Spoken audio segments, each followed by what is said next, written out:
Bonjour à tous, c'est le Corbeau, et en ce moment on est en pleine période Wonder Woman puisque le fameux film de l'univers cinématographique DC Comics est sorti il y a quelques jours. Je ne l'ai pas vu, mais j'irai le voir, et du coup je me suis dit peut-être que il va y avoir des personnes qui vont vouloir essayer de regarder plus de choses sur Wonder Woman. Mais le truc c'est que en fait Wonder Woman, il n'y a rien. Sorti des comics bien entendu. Wonder Woman, on a la série des années 70, la série mythique avec Linda Carter, bon, que je connais pas, que je compte pas regarder les gars. C'est très kitsch, ça doit être marrant, mais faut être motivé pour se taper ça. Et on a le film qui nous intéresse aujourd'hui, le dessin animé Wonder Woman de 2009, produit par Bruce Timm, le mec qui a fait la fameuse série animée Batman, ainsi que la série animée Superman, et qui s'occupe quand même de pas mal de dessins animés DC Comics. Alors, il y a une tripotée de dessins animés DC Comics. À chaque fois, c'est produit par Warner. Vous en avez depuis peut-être 20 ans maintenant. Il y a un peu de tout. C'est souvent pas mal. Franchement, j'en ai regardé plein, c'est souvent pas mal.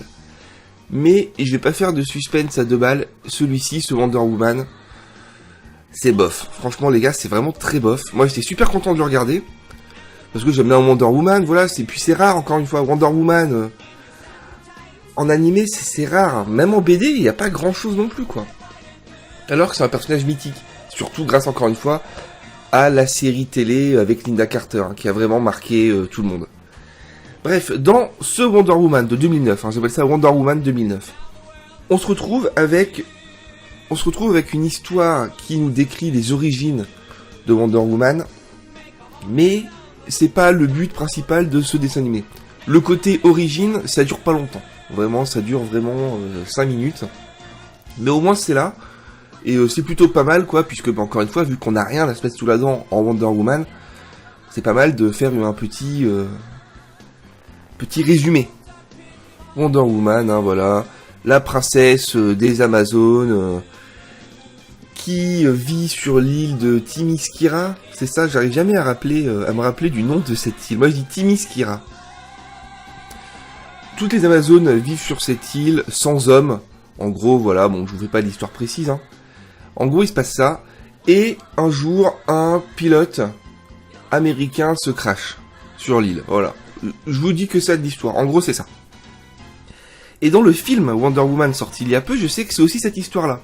Pourtant, si vous avez vu le film, croyez-moi, l'histoire est différente. C'est sûr. Même s'il y a toujours cette idée d'un pilote américain qui s'écrase, c'est pas la même époque, et il se passe pas les mêmes choses. Mais cette idée-là est bien présente. C'est souvent comme ça, avec les comics, avec les films plutôt, les films d'ici, c'est souvent comme ça qu'ils construisent leur histoire. Ils piochent dans tel dessin animé, ils piochent dans tel comics, ils font un amalgame un petit peu de toutes sortes d'idées qui viennent de partout, et ça fait un film. Et c'est vrai que quand on connaît un peu, on se rend compte que Batman vs Superman, c'est quand même pas mal The Dark Knight Returns, par exemple. Et ça marche comme ça à chaque fois, c'est toujours comme ça. Mais bon, c'est pas grave, c'est normal. Il faut bien. Et puis les films, on comprend bien que c'est quelque chose qui doit être plus grand public que les comics, ou que les dessins animés qui sortent directement en DVD, c'est sûr. Donc moi, ça me dérange pas du tout. Bref, on va parler plus en détail de Wonder Woman, on va pas y passer vraiment longtemps, je vous le dis les gars. Désolé si vous vous attendiez à une belle grosse vidéo, ça sera pas le cas. Déjà... les défauts arrivent parce que c'est un dessin animé que moi je trouve pas beau. Le style graphique qui rappelle quand même encore une fois vraiment les autres productions de Bruce Timm, c'est très anguleux, c'est minimaliste. Et moi ça m'embête un peu parce que Wonder Woman, j'ai envie qu'elle soit quand même gracieuse, j'ai envie qu'elle soit quand même sexy. Ça fait partie du personnage. La série Batman, qu'elle soit extrêmement minimaliste, c'est pas grave parce que c'est Batman, c'est sombre, c'est très symbolique en général sur les plans, la construction est assez simple, ça marche très bien. Pour Superman, ça a passé un peu moins bien je trouve. Mais bon, et puis c'était à la télé, donc on s'attendait pas à quelque chose forcément de très très beau. Là, c'est en DVD les gars, et je vous jure que quand vous voyez ça en DVD, waouh, c'est pas beau, c'est juste pas beau, moi je trouve ça pas beau. L'animation est aussi, à mon sens, ratée. C'est peu fluide. c'est un peu brouillon dans les combats, on comprend pas vraiment ce qui se passe, les coups qu'elle fait, c'est pas net, c'est pas beau. Tout le monde n'est pas d'accord, j'ai lu des avis sur internet où ils disent l'animation est au top, les dessins aussi, non, faut arrêter, ça c'est clairement pas beau. Alors c'est normal que dans les dessins animés, ça soit moins beau que les BD, c'est sûr. Moi c'est mon rêve, d'avoir un dessin animé avec la qualité d'une BD, vous imaginez ça? Un Batman dessin animé avec les dessins de Jimmy. Bon, c'est impossible, évidemment. Ça sera un travail titanesque. Mais bon, pourquoi pas. Un jour. Non, mais ça n'arrivera pas, les gars. Donc voilà, graphiquement, techniquement, pour moi, c'est à la ramasse. Déjà, ça commence. Les voix sont très bonnes. Moi, j'ai vu le film en VOSTFR parce que la version française, en fait, vient d'arriver. Ils ont ressorti le film pour la sortie du film live cinéma Wonder Woman. Donc moi, j'ai pas ça. Moi, j'ai juste le dessin animé avec les voix en anglais. Les voix sont très bonnes. Les voix anglaises, vous l'avez compris, sont très bonnes. Là, vraiment, par contre, il n'y a rien à dire. C'est vraiment bien joué, à part peut-être le personnage du pilote, qui a une voix vraiment, je trouve, d'abruti. Je comprends pas. Les autres, ça va très bien. Les personnages, justement. Aïe. Alors que les posters se pètent la gueule chez moi, les gars. Les personnages, franchement, ils sont tous, je dis bien tous, peut-être pas caricaturaux, à part un, mais ils sont tous attendus. Voilà, on sait ce qu'ils vont dire, on sait ce qu'ils vont faire. Globalement, on sait comment va se dérouler l'histoire. Il n'y a pas de surprise, c'est un dessin animé où tout est très simple. Franchement, il n'y a pas vraiment de... J'ai même envie de vous dire, il y a même pas de psychologie, quoi, des personnages. Même Wonder Woman, ça pourrait être très intéressant, quand même, parce que bon... quand même une femme qui a qui n'a jamais connu que des femmes et qui rencontre un homme pour la première fois, ça peut être pas mal. Et puis elle va aussi découvrir un peu le monde extérieur à son île d'Amazon dissimulée du commun des mortels. Elle va aller aux États-Unis. Ça pourrait être bien, c'est pas traité en fait. C'est pas traité, il y a quelques blagues, il y a un ou deux passages qui essaient d'être un peu touchants. Bon, franchement si ça vous touche, posez-vous des questions parce que c'est complètement bateau. Puis c'est tout, pour le reste, ça déroule une histoire qui est attendue, simple et cliché. Le pire de tout, c'est le personnage du pilote, encore une fois, dont j'ai oublié son nom, attendez. Je sais plus comment il s'appelle, ce gars, alors que je l'avais noté exprès. Steve Trevor. Là, le mec s'appelle Steve. Voilà, c'est le prénom neutre, quoi. Alors lui, c'est vraiment le personnage, je trouve, le plus foiré de tous. Il est complètement bête. Alors, le but, c'est de mettre un peu en parallèle, on va dire, la vulgarité, la misogynie des hommes avec le courage et la force des Amazones, quoi. C'est un peu ça le concept.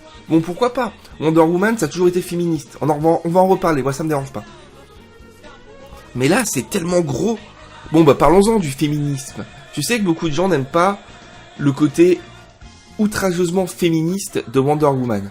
Que ce soit pour le film tout récent ou pour ce dessin animé, ou même pour la série de l'époque, ou même pour la création même du personnage de Wonder Woman, il y a toujours eu des détracteurs qui disent c'est du gros féminisme avec des gros sabots, c'est pas subtil et tout. Ouais, je sais pas. C'est vrai que Wonder Woman a été créé dans un but féministe. Effectivement, pour avoir un super-héros féminin qui se bat contre les hommes, vous comprenez bien que son histoire même, c'est une histoire symboliquement féministe, elle vit que avec des femmes, et c'est un peu elle qui va faire accepter les hommes à son peuple de femmes. Bon, après ça dépend des histoires, mais c'est souvent ça. Alors oui, c'est féministe, effectivement. Oui, c'est évident, on voit que ça, c'est pas une grille de lecture un peu cachée des films ou des séries, vous voulez, non, c'est très grossièrement féministe. Mais pourquoi dire que c'est pas bien? Sans déconner. Est-ce que Superman n'est pas très grossièrement patriotique? Bien sûr que si. Les super-héros, ça a toujours été des symboles. Chaque super-héros est un symbole. Wonder Woman aussi. Alors si vous trouvez que c'est trop féministe et que ça en devient ridicule, posez-vous les questions et demandez-vous si Spider-Man ou Superman ne sont pas les symboles d'un patriotisme américain complètement débile aussi, quoi. Moi, ça me dérange pas. Je pense à un autre truc, là, comme ça. Quelque chose, par contre, d'intéressant, c'est qu'ils ont réussi à justifier le costume de Wonder Woman. Parce que là, vous pouvez vous dire, si vous connaissez pas, mais si c'est une Amazone grecque, c'est plus ou moins une déesse grecque en fait, c'est complètement les dieux grecs hein, dans l'histoire. Pourquoi est-elle habillée aux couleurs de la bannière étoilée des États-Unis? C'est pas normal. C'est expliqué dans le film et c'est bien trouvé. Franchement, là-dessus, ils ont trouvé une idée sympa. Bon écoutez les gars, ça fait quasiment 10 minutes, on va s'arrêter là. Wonder Woman de 2009, si vraiment vous voulez du Wonder Woman, que voilà, vous revenez du film et vous vous dites allez, j'aimerais bien regarder encore un peu, allez-y. Le DVD coûte rien les gars, mais franchement c'est un peu nul quoi. C'est un peu nul. Je vous le dis, c'est un peu pourri quand même. Et par contre, si vous connaissez pas du tout Wonder Woman, vous connaissez le personnage avec son lasso, avec son épée, avec sa tiare là qu'elle envoie tel un boomerang. Si vous connaissez rien, bon, pourquoi pas, vous découvrirez un univers assez sympa. Moi j'aime bien l'ambiance Wonder Woman. Sur leur île là d'Amazon, j'aime bien ça quoi. Faut dire, bah vous mettez une île avec des filles qui vivent entre elles. Bon bah forcément, ouais, j'aime bien. Moi je suis le genre de gars, quand je joue aux Sims, je fais un manoir de lesbiennes les gars. Bon allez, on arrête. Je vous dis, amusez-vous bien. J'irai voir Wonder Woman au ciné. Ça a l'air chouette de ce que j'ai vu, ça va me plaire. J'en ferai certainement pas de corbeau critique, parce que il faut pas trop que je fasse trop de DC Comics. Ciao tout le monde.